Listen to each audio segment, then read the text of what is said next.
We Can Do It! Programang hatid ay kwentong buhay na puno ng inspirasyon at aral mula sa ating mga kababayan worldwide. We Can Do It! Dito lang sa inyong 702 DZAS, FEBC Radyo TV.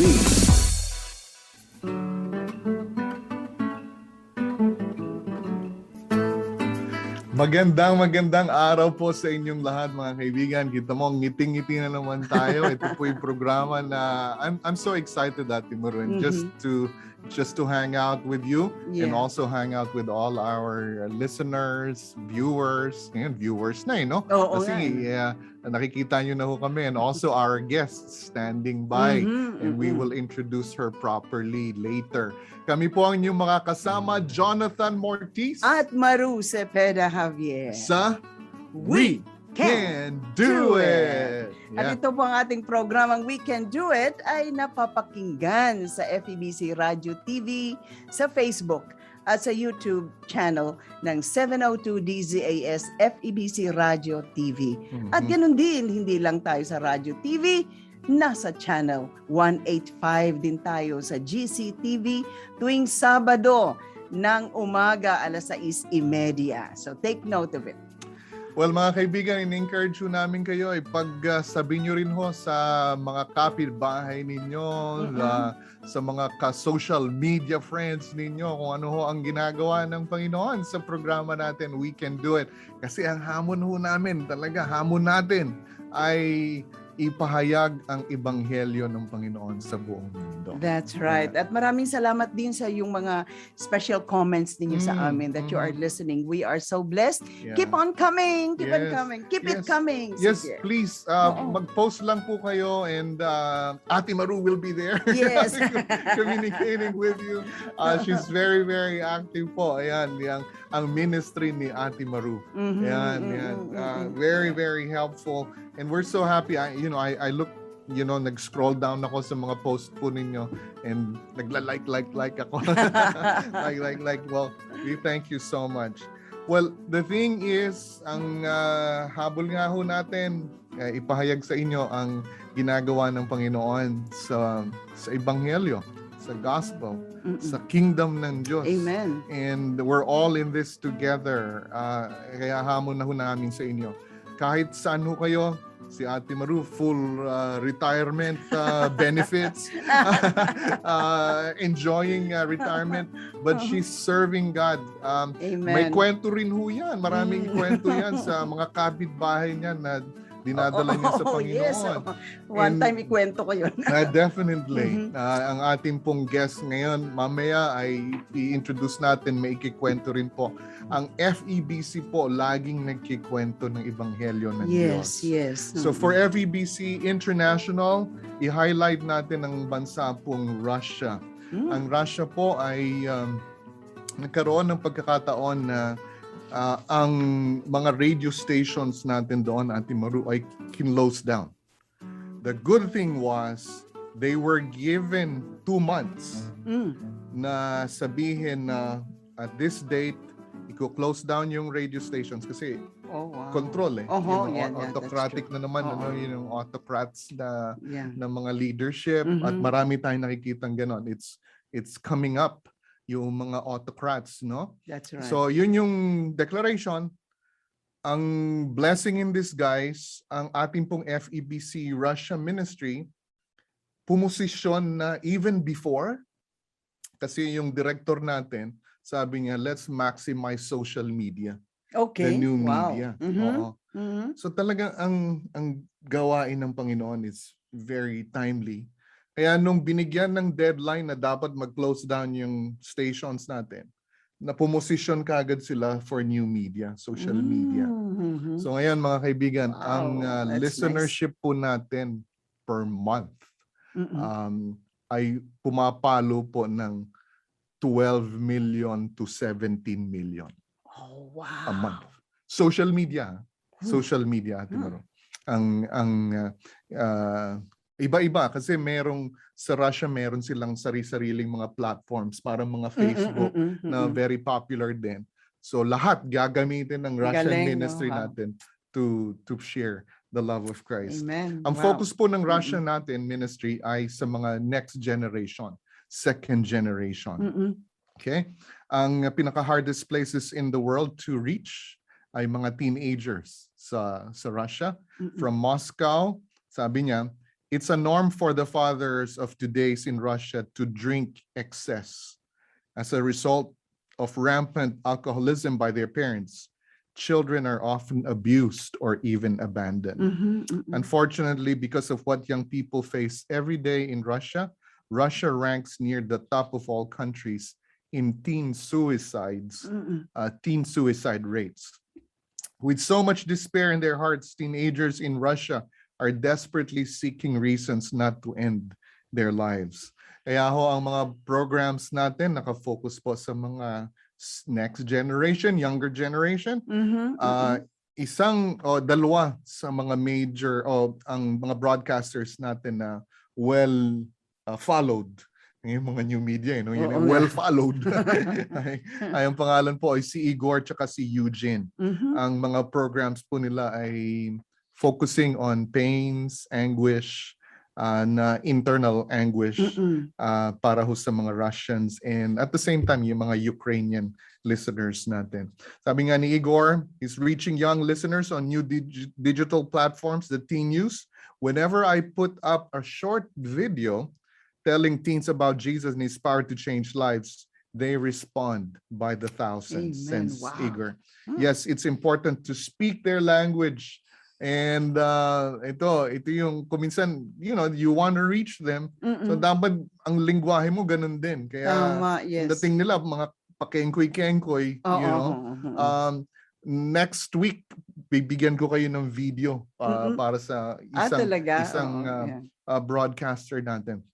And what they really want to hear is that someone cares for them, about them. Amen. Ang mga millennials po naghahanap ng authenticity, yung Mhm. totoong kung sinasabi mo mahal mo sila, talagang ipakita mo Oh, yes. yung mahal mo. He uses in background ang ating po mga broadcaster na si Eugene Mm-mm. ay he's a psychologist and may PhD siya. Mm-mm. Kaya he uses this to encourage the many young listeners to tune in. Dozens of teens have shared with Eugene that they were persuaded not to take their lives after hearing about the hope of Christ. Praise Mhm. God. Wow. For a soul na masasave. And we've heard that a lot sa radyo po, sa FEBC radyo Mhm, natin, mm-mm, ano. mm-mm. Yung bang nagtitingin-tingin lang sila ng stasyon, gusto nila may music daw bago nila patayin yung kanilang sarili, Yeah. makarinig sila ng broadcast natin, during those times. Mhm, mm-mm. Na natitigil po yung plano nila na kitilin ang kanilang buhay. And that's a hallelujah statement. Amen. Yes, Dahil tama. naligtas ang buhay ng mga tao. And ito po ngayon mas lalo pa nating nakikita ngayon. And with all the depression happening during this pandemic, Mm-mm. one 19-year-old listener named Andrew said, or Andre, my thinking changed dramatically when I began listening to these Christian programs. But the real transformation in my life happened when I came in contact with believers and eventually joined my church. Andre first listened to several programs online, Mm-mm. then was invited to Christ-Centered Church Mm-mm. in a Siberian city where he lives. I just got baptized. I'm so thankful for being introduced to my Savior. Mga kapatid, mga kaibigan, ang FEBC po ay hindi po kami nagsasabi na we form the community of believers, as a church. Mhm. Hindi po kami, That's we true. don't form that. Kami po ay katuwang ng simbahan. Exactly. Lalo na po doon sa mga remotest parts Mm-mm. ng mundo. Yun, doon sila nagsasama-sama sa harap ng radyo, Mhm, sa mm-mm. harap ng social media platform. Kasi wala silang iglesia, wala silang Wala. simbahan, Oo. wala silang samahan. Kaya nagsasama-sama sila. Typical na makita ka na 10 to 12 people surrounding a radio unit para ho makinig ng salita ng Diyos. And from there, they build their community. Pero Yes. hindi ho natin aalisin. We're not gonna compete with With the the church, churches, with the yes. church. Dahil ang church po ang instituted by God to continue his work. We are alongside with the church. With the church. Kaya ho ang ministry natin sa Russia laging, in fact, may initiative tayo lately, Ate Maru, sa FEBC Russia na we're partnering with the churches. Lumabas talaga ang staff after the pandemic. Hinahanap lahat ng mga simbahan and we introduce ourselves. Kami po ang FEBC. Nandito ho kami sa platform na ito. Use us. Because doon sa mga taong magko-connect sa amin, hindi naman sila churchgoers, hindi naman sila basta-basta pupunta sa simbahan. Pagka na-connect natin, nakakilala sa Panginoon, ibibigay ho namin sa inyo. And kayo ho ang magdi-disciple. So, yun po yung role, yun po yung tulungan, yun po yung body of Christ. That's right. Yun yung ito yung church as a totality ng simbahan, you know, Auntie Maru. Kaya nagpapasalamat tayo sa gawain ng FEBC Russia. Hats off. Sa social media, ang FEBC Russia ang nag-spearhead eh. Sila yung yung talagang nag-jump start ng husto sa social media. There was one program at ito po makikita nyo siya, programmer natin next week. Siya yung highlight natin. Ay isang program niya in sitting, there's 1 million views. Wow. Yeah. So 1 million more. Kaya we use that platform to share the gospel of Jesus Christ. Amen. And we can do it. Yes. Hindi ho sa ating pong kalakasan, kundi ho sa tulong ng Panginoong Jesus sa atin at ang banal na Espiritu Amen. Santo. You can do it. We can do it. Really, we can do it too. You can do it. We can do it. Really, we can do it too. Amen. Hallelujah. Wow. Napakaganda naman yung ministry ng ating Panginoon through the ministry of Far East Broadcasting Company. Amen. At magpapagamit po tayo sa ating Panginoon. Amen. Meron tayong special guest ngayon na ginagamit ng Panginoon. Kaya ho, wala hong exempted. I know. Wala hong makakatakas. Kung Oo. tayo, hindi naman kayo tumatakbo. No? Oo. Sumama ho tayo sa ginagawa ng Panginoon. Every life is a missionary. Yes, that's right. Ang ating special guest ay member before ng Knox United Methodist Church. Isa sa mga malalaking churches ito sa Metro Manila. Very, very active siya sa Campus Crusade for Christ Ministry. Ganun din sa UP, sa PGH, Christian Fellowship. Is a very active child of God. Graduated na BS Nursing in 1990 from PLM, that is Pamantasan ng Lungsod ng Maynila, and has been working as a nurse for 30 years. Wow. And currently, for 16 years now, she's working in one of the major hospitals in Nashville, Tennessee, assigned in the Medical Surgical Intensive Care Unit. ICU. Where COVID ICU is included since the start of the pandemic. Yeah. A listener of FEBC since her high school days in 1980s up to 2001. Hanggang ngayon siguro. So, and then she left Manila and came to USA. Narito muna. Welcome natin ang ating special guest for today, Miss Amy Cruz Posadas. Hi! Thank you po, Ate Maru, Pastor Jonathan. Hello po. Kamusta naman? Thanks for Mabuti po. spending time with us. Oo. Salamat po sa privilege na makapag-share on how God is doing in my life before and Talagang current. ready na siya, I think, to go to the hospital. Kasi pagkatapos Mamaya. Tapos ang interview duty po yan. Sige, bring us back to the time you were listening with FEBC. Marami kang kinukwento every time may church, may anniversary ng FEBC, nandun kayo. So Paano nagsimula? I know. Bring Paano us ka back here. na-introduce sa FEBC? Yes. Bali, ano po, I think I started na malaman ko po yung minister ng FEBC sa radio 1984. Mhm. Naghahanap lang po ako ng Christian station one night. Then na-discover namin yung program, nakalimutan ko na po yung pangalan, pero gabi po yon. Tapos the next night binalikan namin hanggang sa nakinig na kami sa mga sumusunod na programs hanggang sa 5:30 yung Hardin ng Panalangin, dire-diretso na po. Nakasteady na yung radyo namin sa DZAS hanggang midnight, sign off, reflections. Pati nanay ko nakikinig din ng Hardin ng Panalangin, mga kapatid ko, lahat na po kami. So, ilan kayo Tapos, magkakapatid, Ami? apat po, 3 babae, 1 lalaki. Tapos ikaw talaga nag-introduce kagad ng FEBC? Christian station. Opo, bali yung sister ko po, mga Christian na po yung mga ate ko noon. Kaso yung ate, hindi kami familiar sa mga Christian radio station. Tapos one time lang, yung naghahanap lang po ako. Tapos yung na-stuck na kami, yung patuloy na kami nakikinig. Tapos tumawag na ako sa Heartline. Oo. So, pero sabi ko, gusto ko po off the air, shy ako. Off the air. Alam ko si Ate Marie de Jesus. Yes, Tapos, doon ko rin po nakuha yung first job ko as a nurse. Kasi may segment po kayo sa job. Parang yung job Yung search. action line. Action line. Opo. Wow! So, Wow. Yun ang first nag-bless job po ako doon.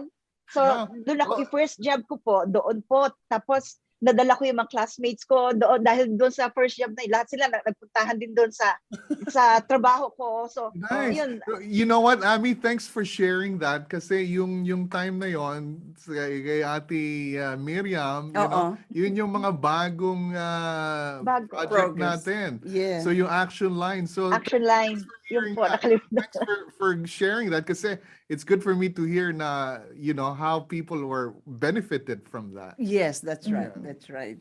Yung po yung talagang nakaka-bless pa ang FEBC, not just for the spiritual life, but physical, emotional, the whole aspect ng tao, talagang pati trabaho, meron po makukuha. Counseling, ganyan. And you look forward to every June. June, which is the opo. anniversary of FEBC. Hindi lang po ako, mga ate ko, tsaka mga taga-church ko. Happy place namin yung Karuhatan, basta June. Alam namin, bibili na rin kami ng umbrella doon kasi uulan. Talagang yung plano na yon. Plano, tapos makikita namin yung mga naririnig namin sa radio, yung mga announcers, sila, Pastor Fred Magbanwa, tapos yung mga singers, may konting papuri artist, ganyan. Wow. Masaya po. Konting merienda, fellowship. Oh. So tell us your first trip to the US. First trip ko po sa US 1994 to 95. Short lang po yun kasi at that time meron po ang US, they are in very much need of nurses. Meron silang binigyan na special visa exclusive for nurses. And at that time, patapos na po yun. Kaya lang, nag-graduate ako 1990. I think binigay nila yon siguro 1980s pa yata. Pero may kakilala po ako, may uncle po ako dati na lawyer, immigration lawyer. So nakuhaan po niya ako ng visa. Yun po, yung exclusive for nurses. Nakapunta po ako 94 hanggang 95. Nag-work ako sa New York home health, tapos Texas nursing home. Ganyan po. Tapos yung natapos na po yung contract ko, kasi hindi ako pwede mag-work sa iba na hindi mag-petition sa akin. I have to go back mag-exit sa US. Tapos apply ng panibagong visa. Pero nag-decide po ako sa Pilipinas na lang para masaya. Kasi sabi ang option ko raw, Mexico, Canada, ganyan. Basta outside US. Pero umuwi pa akong Pilipinas. Tapos, nung nagstay ako sa Pilipinas, tapos na yung contract ko na iniwan sa US sa Pilipinas, kinuha naman po ako ng PGH noon. Nung nasa US po ako nung first time, nalungkot po ako kasi na-miss ko yung family ko sa Pilipinas. Although first time ko sa US makakita ng microwave, na first time ko makakita ng coffee maker. Tapos dito lahat ng bahay may mga aircon, ganyan. Sabi ko sa Pilipinas, pag nag-mall ka lang or magpunta ka ng sine, doon lang may aircon. Dito lahat ng bahay meron. Tapos coffee maker, sabi ko sanay ako sa instant coffee. Hindi ko alam yung coffee maker. Parang nai-stress pa ako sa technology. Microwave, sabi ko mas gusto ko mag-init sa kalan, ganyan. Pero anyway, pagkatapos po sa Pilipinas, balik po ako sa PGH na yung dati kong work bago ako malis. Balik po ako sa position. So, masaya po ako doon sa Pilipinas. Pero may naiwan po ako sa US na nung pumunta po ako nung 94, 95, nag-take ako ng exam, NCLEX sa New York. Pumasa naman po ako. So, ayos yung papers ko. Nung nasa Pilipinas ako, nag-short pa rin ulit ang US. Sumulat sila sa akin ng US Embassy, sinulatan po ako na, kung gusto kong bumalik sa US ulit. Well, Oo. sila Pero at mismo, that- no? Sila Wow. mismo ang Opo, kasi sumulat. short, ano po talaga, very much in need sila sa nurses noon. Nurses, So nung time naman na yon, parang sabi ko, Lord, masaya na ako dito na lang po ako. Sabi ko, okay na ako. Pero sabi ng embassy, we're giving you 1 year to think about the offer. All your papers are in very good, approved, ganyan. So kung babalik po ako sa US, immigrant status na ako noon. Wow. So, kasi I think there was a time may agency na nagpetition sa akin as immigrant. Pero hindi po ako interesado noon. Sabi ko parang Pilipinas na lang ako, masaya na ako. So, kasi sabi ko, hindi naman lahat ng nurse, hindi lahat ng nurse para sa US. Sabi ko, Yeah, okay na ako that's sa Pinas. Sabi ko, so nag-stay po ako ng, I think ilang taon pa sa PGH. And then what Tapos- happened? What happened? How did the Lord lead you or lead you back to the US? So ano po ang tatay ko na stroke, na mild stroke, tapos nag-retire ang mother ko. Nung magre-retire na ang mother ko, nakita ko yung need na I need to help to provide financially sa family ko, sa parents ko. So parang nag-i-struggle ako na, Lord, ano kaya? Parang naisip ko, babalik siguro ako sa US. At that time po parang na lang, last 2 months na lang yung binigay nila. So parang hesitant po ako noon. And then there's this brother in the fellowship. He's very godly man. Hindi niya ako masyadong kilala na yung kilalang pero kilala niya ako nakasama sa fellowship. One time, the Lord spoke to him nung nasa LRT siya, MRT, na yun nga yung God is uprooting me sa Pilipinas. He'll take me somewhere. Tapos the Lord will bless me na kung saan ako dadalhin. He will use me mightily, yung gentle spirit, mga ganyan-ganyan. So parang, it's an encouragement and a confirmation for me na it is God's will for me to go back to the US. Kasi nagko-contemplate po ako, babalik ba ako, Lord? Alam niyo naman, di ako masaya doon. Dito masaya ako, pero kailangan ng family ko ang financial help. Ganyan. So parang yun. So nung sinabi sa akin ng kasamahan sa fellowship yun na, Sister, alam mo, may message ang Lord sa'yo. Sabi niya, nakita niya ako sa hallway. One time, sabi ko, ano yun? Sabi ko, tapos nagkwento siya, sabi ko, pwede pasulat yan para hindi ko makalimutan. At nakatulong po yung letter na yon kasi hanggang ngayon kinikip ko pa siya, nilagay ko siya sa likod ng isang frame na every time na may malungkot na nangyayari or discouraged or something, I look up that letter na remind ako na, Lord, totoo nga, nakita ko yung work mo on how you work during those times, yung mga struggles ko, and yung talagang nakakatuwa po talaga. Yeah. So napadpad ka ng New York. New York muna po ako kasi doon yung nag-petition sa akin as immigrant. And Pero then, so that was 2001. Yung prior to New York, yung una mong punta rito, anong state ka? I'm just curious. Una po, New York din. Kasi yung relatives ko po, New York, New Jersey, yung bahay nila. So dalawa yung tinitirhan ko. Yung law office na angga ko sa New York, pero yung bahay nila, New Jersey. So every day they travel. Ganun po. Tapos nung pagkatapos ngayon nasa New York ka na. Nung nasa New York pa ako, 2001 na to. Okay. I think it was May, nursing home ako kung sino yung nag-petition sa akin. Tapos, merong ospital na malapit naman sa tinitirhan kong apartment or studio type. Yung tinitirhan ko, napakalapit na ospital. Sabi ko, ba't kaya hindi ako dito sa ospital magtrabaho? So, in short, nakalipat ako doon sa ospital na nilalakad ko lang po. Oo. So, nung na to siguro, I think I started in that hospital mga June, July, ganyan. Tapos, ang orientation po ng mga nurse doon, syempre parang 3 months yata. Kasi bagong dayo kami. Ako, ganyan. At saka tapos ICU pa mga ganon. So, medyo matagal ang orientation. Tapos, so, June, July, August, September. Orientation ko po, nasa 8th floor ako ng hospital. Sinabihan kami na may nasusunog yung building ng isa sa Twin Tower.